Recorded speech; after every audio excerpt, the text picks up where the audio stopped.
ಅಲ್ಲ ಕೊಡ್ತೀವಿ ಅಂತ ಹೇಳಿದ್ದಾರೆ. ನಾನು ಲಾಸ್ಟ್ ಟೈಮು ಕ್ಯಾಬಿನೆಟ್ ಮಂತ್ರಿ ಆಗಿದ್ದೆ. ನಮ್ಮ ಕ್ಯಾಬಿನೆಟ್ನಲ್ಲೇ ಹೇಮಾವತಿ ಚಾನಲ್ಗೆ ಸನ್ಮಾನ್ಯ ಡಿ ಕೆ ಶಿವಕುಮಾರ್ ಅವರು ಇರಿಗೇಷನ್ ಮಂತ್ರಿ ಆಗಿದ್ದರು. ಮತ್ತು ಕುಮಾರಸ್ವಾಮಿ ಅವರು ಮುಖ್ಯಮಂತ್ರಿ ಆದಂಥ ಸಂದರ್ಭದಲ್ಲಿ ಇದಕ್ಕೆ ಅನುಮೋದನೆ ಕೊಟ್ಟರು.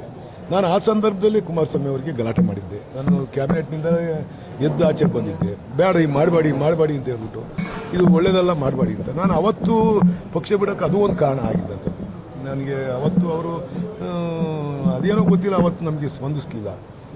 ಅವತ್ತಿನಿಂದ ನನಗೂ ಮತ್ತು ಕುಮಾರಸ್ವಾಮಿ ಅವ್ರಿಗೂ ಡಿಸ್ಪ್ಯೂಟ್ ಶುರುವಾಗಿದ್ದಂಥದ್ದು. ಇವಾಗಲೂ ಈ ಪಕ್ಷದಾಗಿದ್ದೀನಿ. ಆ ಪಕ್ಷ ಬಿಟ್ಟು ಅದಕ್ಕೋಸ್ಕರನೇ ನಾನು ಕೆಲವು ಟೈಮ್ ಸಂದರ್ಭದಲ್ಲಿ ನಮ್ಮ ಮಾತಿಗೆ ಬೆಲೆ ಇಲ್ಲ ಅಂತ ನಾನು ಪಕ್ಷ ಬಿಟ್ಟದ್ದು. ಈಗ ನೋಡ್ತೀನಿ, ನಾನು ವೇಟ್ ಮಾಡ್ತಾ ಇದ್ದೀನಿ. ನಾನು ಹೇಳಿದ್ದೀನಿ, ಮುಖ್ಯಮಂತ್ರಿಗಳಿಗೆ ಹೇಳಿದ್ದೀನಿ.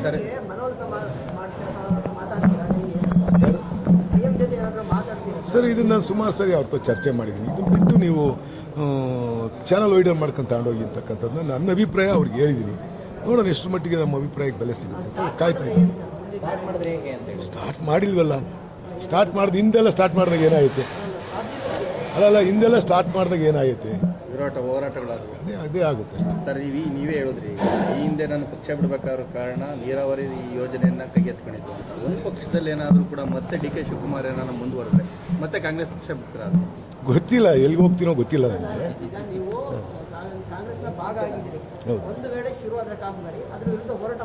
ಸರ್ ನಾನು ಕಾಂಗ್ರೆಸ್ ಪಕ್ಷದಲ್ಲಿರೋದ್ರಿಂದ, ಪಕ್ಷ ಅಧಿಕಾರದಾಗಿರೋದ್ರಿಂದ ನಾನು ಬೀದಿಲಿ ನಿಂತ್ಕೊಂಡು ಹೋರಾಟ ಮಾಡೋದು ಅಷ್ಟೊಂದು ಸಮಂಜಸ ಅಲ್ಲ ಅಂತ ನಮಗೆ ಎಲ್ಲ ನನ್ನ ಹಿತೈಷಿಗಳು ಎಲ್ಲ ಹೇಳಿರ್ತಕ್ಕಂಥದ್ದು. ಅದಕ್ಕೆ ನಾನು ನನ್ನ ಅಭಿಪ್ರಾಯಗಳನ್ನ ಎಲ್ಲಿ ತಲುಪಿಸ್ಬೇಕೋ ಅಲ್ಲಿ ತಲುಪಿಸಿದ್ದೀನಿ.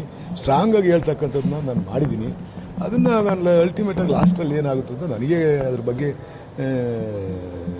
ಸರಿಯಾದ ನಿಲುವಿಲ್ಲ. ಅದನ್ನು ಎಲ್ಲಿ ತಲುಪಿಸ್ಬೇಕೋ ಅಲ್ಲಿ ತಲುಪಿಸ್ತಕ್ಕಂಥದ್ದನ್ನ ಮಾಡ್ತೀನಿ. ಹೋರಾಟದ ವಿಚಾರದಲ್ಲಿ ಕ್ಷೇತ್ರದ ಜನ ಜೊತೆ ಶುರುವಾಗಲ್ಲ ಅಂತ ಅನ್ಕೊಂಡಿದ್ದೀನಿ ನಾನು. ಅದು ಶುರುವಾಗಲ್ಲ. ನಾವು ಇದನ್ನು ಮಾಡಬಾಡಿದ್ದೀವಿ, ವ್ಯರ್ಥ ಪ್ರಯತ್ನ. ಇದು ಬೆಟ್ಟಕ್ಕೆ ಕಲ್ಲೂರ ಕೆಲಸ ಆದಂಗೆ ಆಗುತ್ತೆ. ಇಲ್ಲಿ ಜನ ಯಾರು ಒಪ್ಪಲ್ಲ, ಅದು ಬೇಡ ಅಂತ ಹೇಳಿದ್ದೀವಿ. ನೋಡೋಣ ಏನೇನು ಆಗುತ್ತೆ ಅನ್ನೋದ್ರ ಬಗ್ಗೆ ಮುಂದಿಂದ ನೋಡ್ಬಿಟ್ಟೆ ನಾವು ತೀರ್ಮಾನಗಳನ್ನ ಕಾಲಕ್ಕೆ ತಗೊಬೇಕು. ಮಾಡ್ತೀವಿ ಅಂತ ಡಿಸೈಡ್ ಮಾಡ್ತೀವಿ. ಇಲ್ಲಿ ಜನ ನಿಲ್ಲಿಸ್ತೀವಿ ಅಂತಾರಲ್ಲ, ಜನರ ಜೊತೆ ನಿಲ್ತಿರೋ ಒಟ್ಟಲ್ಲಿ ಸರ್ಕಾರಕ್ಕಿಂತ ಜನರ ಜೊತೆ, ಕ್ಷೇತ್ರ ಜನ ಜೊತೆ ನಿಲ್ಲುವಂತ ಅದೇನೇ ಮಾಡಬೇಕಾಗಿತ್ತು. ನಾವು ನಮ್ಮ ಎಕ್ಸಿಸ್ಟಿಂಗ್ ಪ್ರಶ್ನೆ ಐತೆ, ಅಲ್ಲಿ ನಮ್ಮ ತಾಲೂಕಿಗೆ ಕೂಡ ನೀರು ಸಮಸ್ಯೆ ಆಗುತ್ತೆ. ನಮ್ಮಲ್ಲಿ ನಾನು ಗೆದ್ದ ಮೇಲೆ ಪ್ರತಿ ಒಂದು ಸಣ್ಣ ಕೆರೆನೂ ಬಿಡ್ದಂಗೆ ನೀರು ಬಿಡಿಸ್ತಕ್ಕಂಥ ಯೋಜನೆಗಳು ಮಾಡಿ ಪ್ರತಿ ಕೆರೆಗೂ ನೀರು ಕೊಡ್ತಾ ಇದ್ದೀವಿ. ನಾವು ಹೆಚ್ಚು RTMCಗಿಂತ ಜಾಸ್ತಿ ನೀರು ನಮ್ಮ ತಾಲೂಕಿಗೆ ಅಲೋಕೇಶನ್ ಇರ್ತಕ್ಕಂಥದ್ದು. ನಾವೆಲ್ಲ ಕಡೆಗೂ ನೀರು ಕೊಡಬೇಕಾಗುತ್ತೆ. ನಮಗೆ ತೊಂದರೆ ಆದಂಥ ಸಂದರ್ಭದಲ್ಲಿ ನಾವು ಯಾವ ರೀತಿಯಾದ ಹೋರಾಟಕ್ಕೂ ಕೂಡ ರೆಡಿ ಇರಬೇಕಾಗುತ್ತೆ. ಅದು ಮಾಡ್ತಕ್ಕಂಥದ್ದು ಮಾಡಿ. ಚುನಾವಣಾ ವರ್ಷ ಹತ್ತಿರದಲ್ಲಿದೆ. ಈ ಸಂದರ್ಭದಲ್ಲಿ ಈ ರೀತಿಯಾಗಿ ವಿರೋಧವಾಗಿ ಹೋದರೆ ಮುಂದಿನ ದಿನಗಳಲ್ಲಿ ನಿಮಗೆ ಎಫೆಕ್ಟ್ ಆಗಲ್ಲ ಸರ್? ನನಗೆ ಚುನಾವಣೆಗೆ ಗೆಲುವು ಸೋಲು ಬೇರೆ ವಿಚಾರ. ನನಗೆ ನಾವು ಕ್ಷೇತ್ರದ ಜನ ಮುಖ್ಯ. ನಮಗೆ ಅವರ ಹಿತ ಕಾಯ್ತಕ್ಕಂಥದ್ದೇ ನನ್ನ ಕರ್ತವ್ಯ ಆಗಿರ್ತಕ್ಕಂಥದ್ದು. ಆ ಕೆಲಸ ಮಾಡ್ತಕ್ಕಂಥದ್ದು ಮಾಡ್ತಾರೆ.